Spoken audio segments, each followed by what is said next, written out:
Infinix എന്ന് പറയുന്ന brand ഒരു അടിപൊളി ലാപ്ടോപ്പുമായിട്ടാണ് ഇത്തവണ വന്നിരിക്കുന്നത്. ഇൻഫിനിക്സ് ZEROBOOK സീരീസ് എന്ന് പറയുന്ന പേരിൽ. നമുക്കറിയാം ഇൻഫിനിക്സിന്റെ സ്മാർട്ട് ഫോണുകൾ പോലെ തന്നെ വളരെ ബജറ്റ് ഫ്രണ്ട്ലി ലാപ്ടോപ്പുകൾ പുറത്തിറക്കിയ ഒരു കമ്പനിയാണ് ഇൻഫിനിക്സ്. പക്ഷേ അവരുടെ സീറോ എന്ന ഈ പേര് കേട്ടോ അതൊരു ഫ്ലാഗ്ഷിപ്പ് ലെവലാണെന്ന് കരുതിക്കോണം.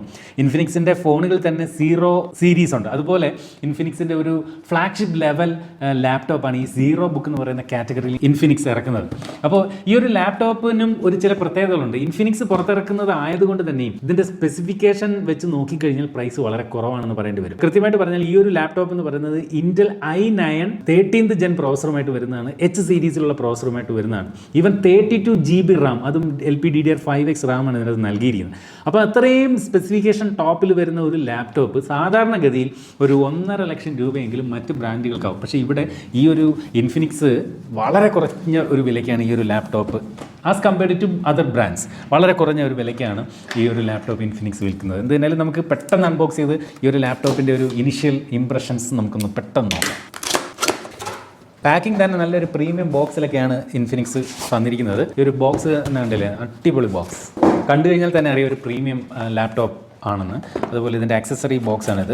ഇതിനകത്ത് ഇതിൻ്റെ കൂടൊപ്പമുള്ള ചാർജർ ആണ് ഈ കൊടുത്തിരിക്കുന്നത്. നമുക്ക് ലാപ്ടോപ്പിലേക്ക് വരാം. ഇൻഫിനിക്സ് ZEROBOOK സീരീസ് എന്ന് ഇവിടെ എഴുതിയിട്ടുണ്ട്. പ്രീമിയം ബോക്സ് തന്നെ അടിപൊളി. യെസ്, ഇതേ ഇരിക്കുന്നു ലാപ്ടോപ്പ്. കൂടാതെ ഇതിനകത്തുള്ളത് ഇതുപോലെ ഇതിൻ്റെ user manual warranty card information ആണ്, വേറെ ഒന്നും ഇല്ല. Fully metallic body. ഓക്കെ, ഇവിടെ ചെറിയ ലൈൻ സ്ട്രിപ്പുകൾ ഇതുപോലെ പോയിട്ടുണ്ട്. ഇവിടെ 0 എന്ന് ഇതുപോലെ എഴുതിയിട്ടുണ്ട്. ബാക്കിൽ ഇതുപോലെ ഇൻഫിനിക്സ് എന്ന് എഴുതിയിരിക്കുന്നു. മെയ്ഡ് ഇൻ ചൈനയാണ്. ഇത് ഇവിടെ എല്ലാം നല്ല ശരിക്കും ഹീറ്റ് വെൻ്റൊക്കെ ഉണ്ട്. നമുക്ക് ആദ്യം ഇതൊന്ന് ഓപ്പൺ ചെയ്ത് നോക്കണം. സിംഗിൾ ഹാൻഡ് കൊണ്ട് ഓപ്പൺ ചെയ്യാൻ പറ്റുമോ? Yes, very simple. ഉണ്ടോ, ഈ ഭാഗം ഒന്ന് ഉയർന്ന പോലും ഇല്ല. നല്ല രീതിയിൽ ഓപ്പൺ ചെയ്യാൻ പറ്റും. കാരണം നല്ല വെയിറ്റ് ഉണ്ട്. അറൗണ്ട് എനിക്കൊന്ന് 2 കിലോയിൽ കൂടുതൽ ഇതിൻ്റെ വെയിറ്റ് ഈ ഒരു ലാപ്ടോപ്പിനുണ്ട്.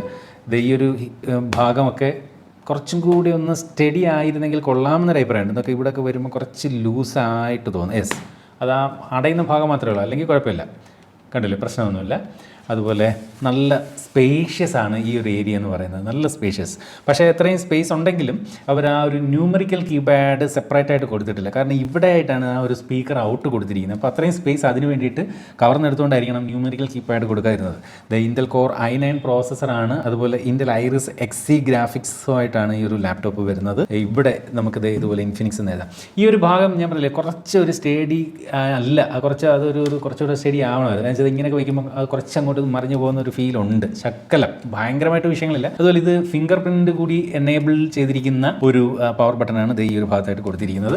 അതിൻ്റെ പോർട്ടുകളൊക്കെ ആദ്യം ഒന്ന് കണ്ടേച്ച് നമുക്ക് വരാം. ഇവിടെ ഒരു സ്വിച്ചാണ് ഇത്തരത്തിൽ കൊടുത്തിരിക്കുന്നത്. എക്കോ മോഡ്, അതുപോലെ ബാലൻസ്ഡ് മോഡ്, അതുപോലെ ഓവർ ബൂസ്റ്റ് മോഡ്, ഇങ്ങനെ 3 മോഡുകളാണ്. അപ്പം നമ്മൾ ആ ഓവർ ബൂസ്റ്റ് മോഡിലേക്ക് ഇത് ടോഗിൾ ചെയ്ത് കഴിഞ്ഞ് കഴിഞ്ഞാൽ ഒരു ഹൈ പെർഫോമൻസ് തന്നെ നമുക്ക് ഈ ഒരു ലാപ്ടോപ്പിൽ നിന്ന് ലഭിക്കും. അതായത് ഈ ലാപ്ടോപ്പിൻ്റെ മാക്സിമം പെർഫോമൻസ് മോഡിലേക്ക് അത് മാറും. അങ്ങനെ നമ്മൾ ആ ഒരു ടോഗിൾ നമ്മൾ ഓൺ ചെയ്ത് കഴിഞ്ഞാൽ ഈ ഒരു ലാപ്ടോപ്പ് ഓൺ ആക്കി കഴിയുമ്പോൾ ഇതിന് ചുറ്റും അകത്ത് ഒരു റെഡ് ലൈറ്റ് ആക്സെൻ്റ് ഒക്കെ നമുക്ക് കാണാൻ സാധിക്കും. അത് കാണിച്ചു തരാം. അപ്പോൾ ഇവിടെ ആയിട്ട് ഇതുപോലെ ഒരു USB-A പോർട്ട് കാണാം. അതുപോലെ ഇവിടെ ഒരു 3.5mm ഓഡിയോ ജാക്ക് കാണാം. മൈക്രോ SD കാർഡ് സ്ലോട്ടാണ് കൊടുത്തിരിക്കുന്നത്. അതുപോലെ ഈ സൈഡിലേക്ക് വരുമ്പോൾ USB Type-C പോർട്ട് കാണാം. വീണ്ടും ഒരു USB-A പോർട്ട്, HDMI പോർട്ട്, അതുപോലെ ഇത് ചാർജിങ് പോർട്ടാണ്. അതുപോലെ ഒരു മൾട്ടി USB Type-C പോർട്ട്, അതായത് തണ്ടർബോൾട്ട് പോർട്ട്, അതായത് ചാർജിങ്ങിനൊക്കെ ഉപയോഗിക്കാം. അല്ലാതെ Type-C പോർട്ടായിട്ടും യൂസ് ചെയ്യാൻ തരത്തിലുള്ള ഒരു പോർട്ടാണ് ഇവിടെ കൊടുത്തിരിക്കുന്നത്. അപ്പോൾ ഇത്രയാണ് ഇതിൻ്റെ ഒരു ഫിസിക്കൽ ഓവർവ്യൂ. മൊത്തത്തിൽ മെറ്റാലിക് ബിൽഡാണ്, നല്ല ഒരു സ്ട്രോങ് ബിൽഡാണ്. അതുകൊണ്ട് തന്നെ നല്ല വെയിറ്റ്, സാധാരണ ലാപ്ടോപ്പിനെ അപേക്ഷിച്ച് നല്ല വെയിറ്റ് ഫീൽ ചെയ്യുന്നുണ്ട്. അതുപോലെ ഇത് വീട്ടിലൊക്കെ വെച്ച് അല്ലെങ്കിൽ ഓഫീസിലൊക്കെ വെച്ച് വർക്ക് ചെയ്യാൻ കുറച്ചുകൂടെ സ്യൂട്ട് ആവുന്ന തരത്തിലുള്ള ഒരു സൈസും കാര്യങ്ങളൊക്കെയാണ് ഈ ഒരു ലാപ്ടോപ്പിനകത്ത് നൽകിയിരിക്കുന്നത്. അപ്പോൾ ഈ ഒരു ലാപ്ടോപ്പിൻ്റെ ആക്ച്വൽ നെയിം എന്ന് പറയുന്നത് ഇൻഫിനിക്സ് ZEROBOOK 13 എന്നാണ്. ഞാൻ ഇതിൻ്റെ ഒരു ഇനിഷ്യൽ സെറ്റപ്പ് ഒക്കെ ചെയ്ത് കഴിഞ്ഞു.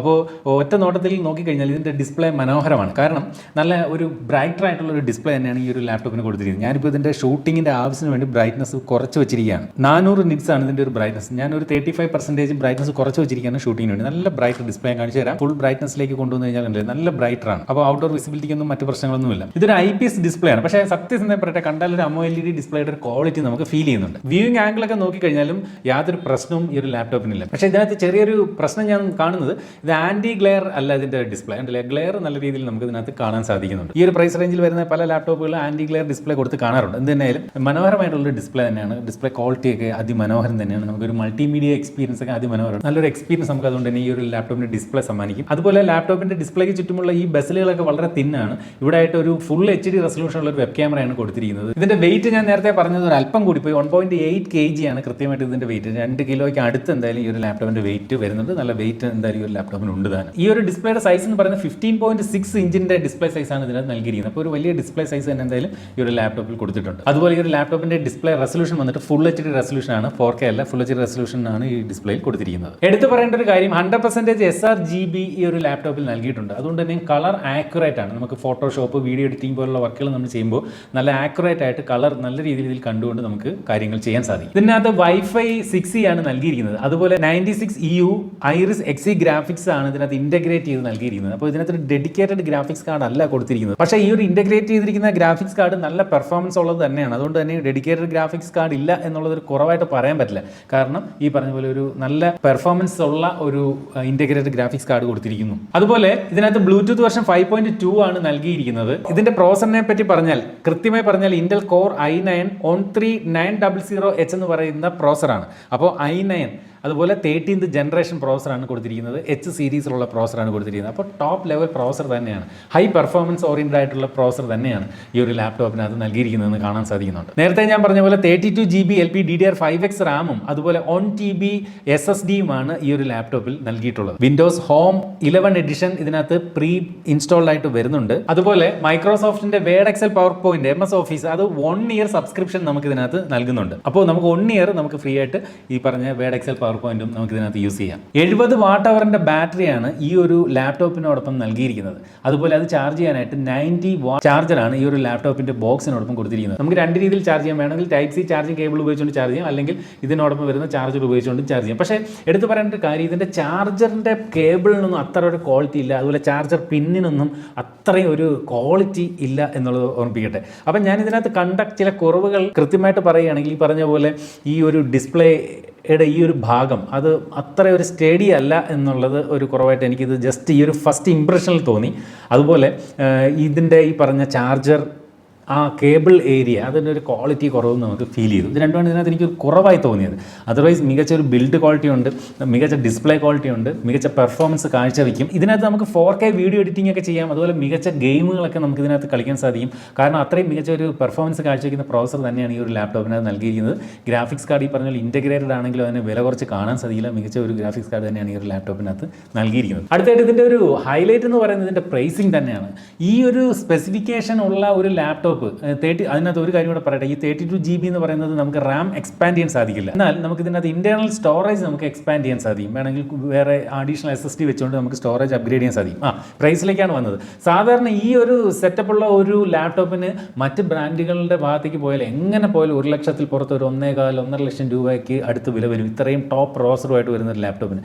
അപ്പോൾ ഈ ഒരു ഇൻഫിനിക്സ് പുറത്തിറക്കിയ ഒരു ലാപ്ടോപ്പിൻ്റെ പ്രൈസ് കേട്ടാൽ സത്യം പറഞ്ഞാൽ ഞെട്ടും. 81,990 ആണ് ഇതിൻ്റെ പ്രൈസ്, അതായത് 81,990 രൂപ. അപ്പോൾ ആ ഒരു പ്രൈസ് റേഞ്ചിൽ ഈ ഒരു ലാപ്ടോപ്പിൻ്റെ സ്പെസിഫിക്കേഷൻ എന്ന് പറയുന്നത് ഒരു ടോപ്പ് നോച്ച് ആണെന്ന് പറയാതെ വയ്യ.